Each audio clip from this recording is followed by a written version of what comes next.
Hey there, everybody. Welcome back. This is 13.3 of Calculus 3, at least 13.3, and Anton, the 11th edition book, is on partial derivatives. This is your first taste of partial derivatives, presumably, and this is where we start getting into the good stuff.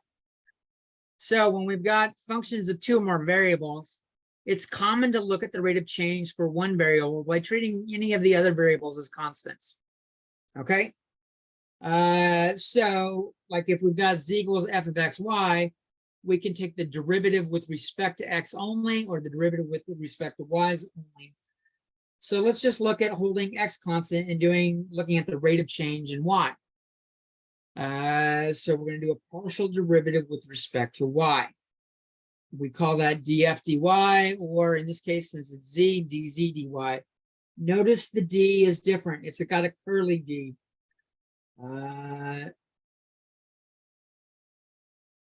It tends to look like a backwards 6.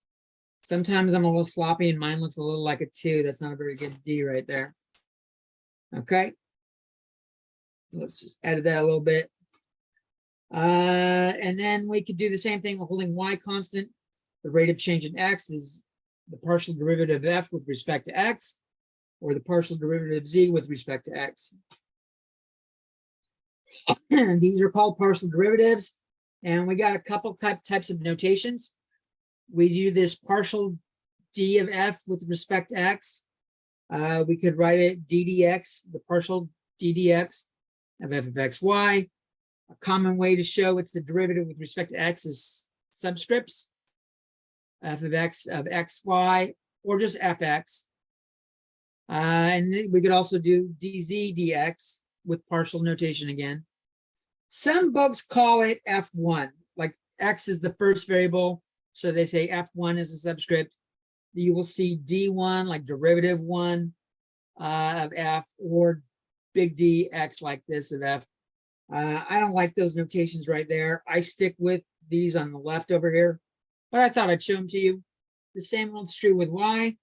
We have f with subscript y now, and y tends to be the second variable, so they use f2 or d2f or dyf.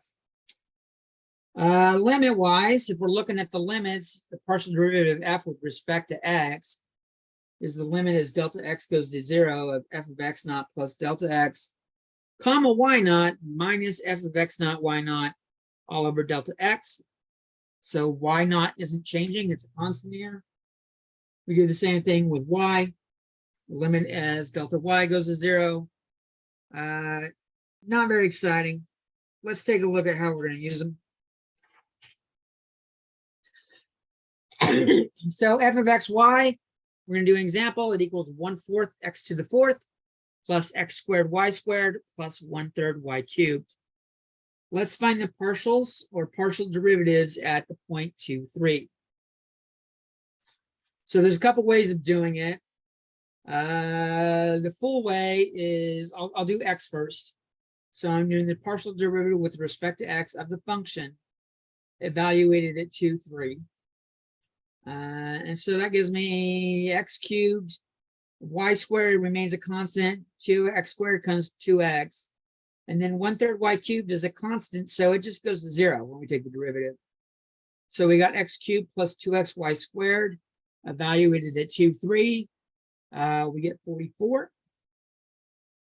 Another way of doing it, I don't really like doing it this way myself, but it does work when you're only wanting these values right here, is when you want to hold y constant, like when you're doing a partial derivative with respect to x, hold it as a constant and just plug in what that constant is. So we're going to do f of x 2, 3. We're going to plug in 3 for our y's. And now it actually is a constant. And now we're just looking at x equals 2. When we take the partial derivative with respect to x there, it's 1/4 x squared plus 9x squared plus 9. We get x cubed plus 18x evaluated at x equals 2. And you see we get the same 44. So two ways to go about it. One of them is actually just plugging in the value of the variable holding constant. And then it's easy to see that the partial derivative with respect to x of 9 is 0. The better way for you to get used to doing is recognizing that y is not a function of x, so the derivative of y is 0 when you take the derivative with respect to x, and doing it on the general form. It's better for your mathematical skills in the long run to do the top method. But we'll do f of, or the partial derivative with respect to y. We'll show that both ways. We're going to take the partial with respect to y of 1/4 x to the 4th plus x squared y squared plus 1/3 y cubed. The 1/4 x to the 4th has no y's in it, so this is a constant with respect to y. The derivative is 0. Here, x squared is not a function of y. It's just like having a c in front. The derivative of y squared is 2y. So we have that 2x squared y remaining. And then 1/3, the derivative of 1/3 y cubed is pretty simple. There's no x there. We just bring the 3 down. We got y squared. We evaluate it 2, 3. And when you plug it all in, do the math, you get 33. If we hold x constant by plugging in 2, we've got d dy of 1/4 times 2 to the 4th plus 2 squared y squared plus 1/3 y cubed. Now at this point, we're not doing 2, 3. We're just doing y equals 3. So clean up some of that stuff. That's what we're taking the derivative of. Notice the first term is definitely 0 when we take the derivative. And then we've got 8y plus y squared is the rest of the derivative. We're evaluating at y equals 3. And you see we still get 33. That's it for this section. Peace.